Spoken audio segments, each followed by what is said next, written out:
السلام علیکم ورحمۃ اللہ وبرکاتہ۔ مجھ سے اکثر یہ سوال پوچھا جاتا ہے کہ بدعت کیا چیز ہے، پھر ایک ایک عمل کو بیان کر کے پوچھا جاتا ہے یہ بدعت ہے، یہ بدعت ہے، اور میں نے مختصر ترین الفاظ میں بھی سمجھایا ہوا ہے کہ بدعت کہتے کس کو ہیں، لیکن پھر بھی سوال اٹھنے کا مطلب یہ ہے کہ ابھی تک ذہنوں میں یہ کنفیوژن باقی ہے کہ بدعت ہوتی کیا ہے۔ تو اللہ تعالیٰ کی توفیق سے اس کو ایک ترتیب کے ساتھ پھر بیان کر رہا ہوں۔ تو سمجھ یہ لیں کہ بدعت کا مطلب ہے بغیر کسی مثال کے کسی چیز کو وجود میں لانا۔ اللہ تعالیٰ کا اسم بدیع اسی سے ہے، یعنی بغیر کسی مثال اور نمونے کے آسمان و زمین اور تمام اشیاء تخلیق کرنے والا۔ شرعی اصطلاح میں وہ کام جسے ثواب یا برکت کا باعث اور نیکی سمجھ کر کیا جائے، لیکن شریعت میں اس کا کوئی ثبوت نہ ہو، یعنی نہ تو یہ کام خود جناب نبی کریم صلی اللہ علیہ وآلہ وسلم نے کیا ہو، نہ ہی کسی کو کرنے کا حکم دیا، نہ ہی اسے کرنے کی کسی کو اجازت دی ہو۔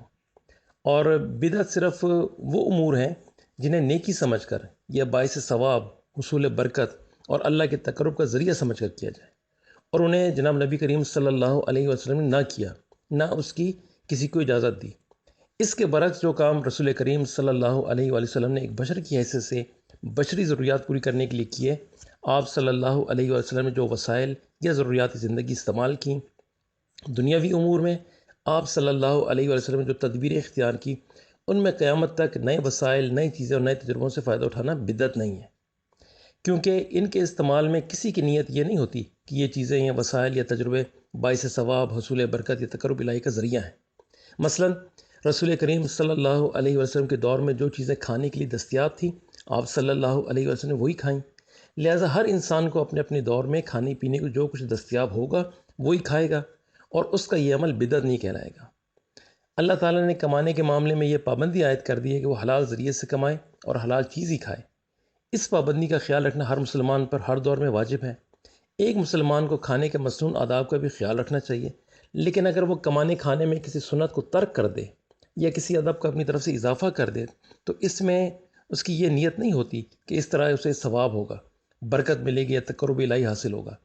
اس کے برعکس اگر کوئی شخص کھانے پر ختم پڑتا ہے یا وہ کھانا کل 10ویں، 40ویں، 11ویں یا میلاد النبی صلی اللہ علیہ وسلم وغیرہ سے منسوب کر دیتا ہے تو اس کا یہ فعل بدعت کہلائے گا، کیونکہ اس کھانے میں نیت بشری ضرورت پوری کرنا نہیں ہے، بلکہ اس کھانے کو حصول برکت، حصول ثواب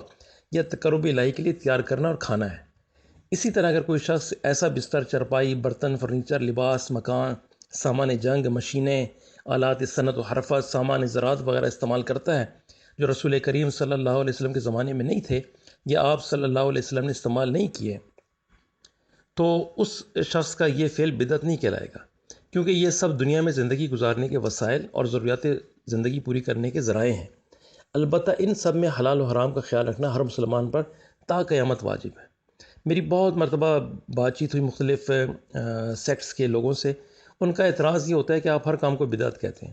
پھر تو یہ پنکھا بدعت ہوئی، یہ ٹرین بدعت ہوئی، یہ جہاز بدعت ہوئی، کیونکہ یہ بھی نبی کریم صلی اللہ علیہ وسلم کے دور میں نہیں تھی۔ ان کو یہ سمپل فارمولہ، یہ کلیہ سمجھ نہیں آتا کہ ہم دین کی بات کریں۔ دین، دنیا میں بہت ساری چیزیں آج ایجاد ہوئی ہیں جو نبی کریم صلی اللہ علیہ وسلم کے دور میں نہیں تھیں، تو یہ بدعت نہیں ہوئی، یہ دین کی بات ہو رہی ہے۔ الیوم اکملت لکم دینکم واتممت علیکم نعمتی ورضیت لکم الاسلام دینا، آج ہم نے تمہارا دین مکمل کر دیا۔ ہم دین کی مکمل ہونے کی بات کر رہے ہیں کہ اس میں یہ عمل جناب نبی کریم صلی اللہ علیہ وسلم نے نہ خود کیا، نہ کسی کو ارشاد فرمایا، نہ صحابہ کرام نے کیا، نہ تابعین نے کیا، نہ تابع تابعین نے کیا، اس لیے یہ دین کا حصہ نہیں ہے۔ دنیاوی زندگی میں بہت ساری چیزیں ہم کرتے ہیں، تو وہ دنیاوی زندگی ہر دور کے مطابق گزاری جائے گی، اس دور کے تقاضوں کے مطابق گزاری جائے گی۔ صرف دیکھا یہ جائے گا کہ وہ حرام حلال تو نہیں ہے،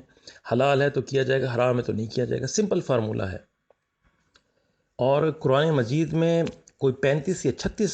جگہ اللہ تعالیٰ نے بار بار یہ یاد دلایا ہے کہ آتی اللہ و آتی الرسول، کہ اللہ کی اطاعت کرو اور اس کے رسول کی اطاعت کرو۔ تو اگر اطاعت ہم ان کی نہیں کریں گے تو پھر تو ناکامی ہے، سراسر ناکامی ہے۔ ہمیں کیوں شرم آتی ہے، کیوں ہم بضد ہیں کہ جی ہم نے اپنی سوچ کے مطابق کوئی عمل ایجاد کرنا ہے اور اس کو ہم نے دین سمجھ لینا ہے۔ آل عمران کی آیت نمبر 31 میں اللہ تعالیٰ فرما رہے ہیں قل ان کنتم تحبون اللہ فاتبعونی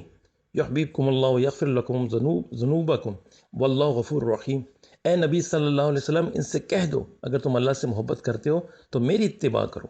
اللہ تم سے محبت کرے گا اور تمہاری خطاؤں کو معاف کر دے گا اور اللہ تعالیٰ معاف کرنے والا، رحم کرنے والا ہے۔ یعنی کہ اگر نبی کریم صلی اللہ علیہ وسلم کی اتباع کرو گے تو اللہ تم سے محبت کرے گا، اور اللہ سے بڑی محبت کس کی ہو سکتی ہے؟ اور نہ صرف محبت کرے گا بلکہ تمہاری خطائیں بھی معاف کر دے گا۔ کتنا زبردست یہ فضیلت والا کام ہے، لیکن ہم اس فضیلت والے کام کو چھوڑ کے اپنے ذہن کی اختراع سے کوئی عمل نکال لیتے ہیں، اس پہ بضد بھی ہو جاتے ہیں، پھر اس میں یہ دلیل پیش کرتے ہیں اس میں برائی کیا ہے۔ بھائی سب سے بڑی برائی یہی ہے کہ یہ جناب نبی کریم صلی اللہ علیہ وسلم نے یہ کام نہیں کیا ہے، اس سے بڑی بات اور کیا ہو سکتی ہے؟ تو جتنے بھی اعمال معاشرے میں رائج ہیں وہ ضعیف روایات پہ، اور ایسی ایسی کتابوں کے نام ہیں جو آپ نے کبھی سنے بھی نہیں ہوں گے، اور کسی نے رمضان کی عبادات بتائی ہوئی ہیں، کسی نے رجب کی عبادات بتائی ہوئی ہیں، کسی نے محرم کی عبادات بتائی ہوئی ہیں، اور ایسی ایسی نمازیں ایجاد کی ہیں جو حدیث میں اور سنت میں موجود ہی نہیں ہیں۔ تو ان سے اوائڈ کرنا چاہیے، بچنا چاہیے، اور ایک دفعہ اس میٹر کو سمجھ لیں۔ بار بار یہ سوال کیا جاتا ہے اور میں حیران بھی ہو جاتا ہوں کہ میں اتنی تفصیل سے بار بار بیان کرتا ہوں، پھر کیسے بہنوں سے چوک ہو جاتی ہے، کیوں وہ سمجھ نہیں پاتی ہیں کہ بدعت ہوتی کیا ہے۔ پھر وہ مختلف سوالات پوچھتی ہیں کہ یہ عمل بدعت ہے، یہ عمل بدعت ہے۔ یہ ایک کرائٹیریا آپ کو اللہ پاک نے دے دیا قرآن مجید میں کہ بھئی اس طرح سے نبی کریم صلی اللہ علیہ وسلم کی اتباع کرو، انہوں نے جو کام کیا ہے، جس کام سے منع کر دیا وہ اختیار کرو، یہی دین ہے اور اسی میں کامیابی۔ پھر اس کے بعد جو خود سختہ لوگوں نے کام بنائے ہوئے ہیں وہ بدعت ہی ہوئے۔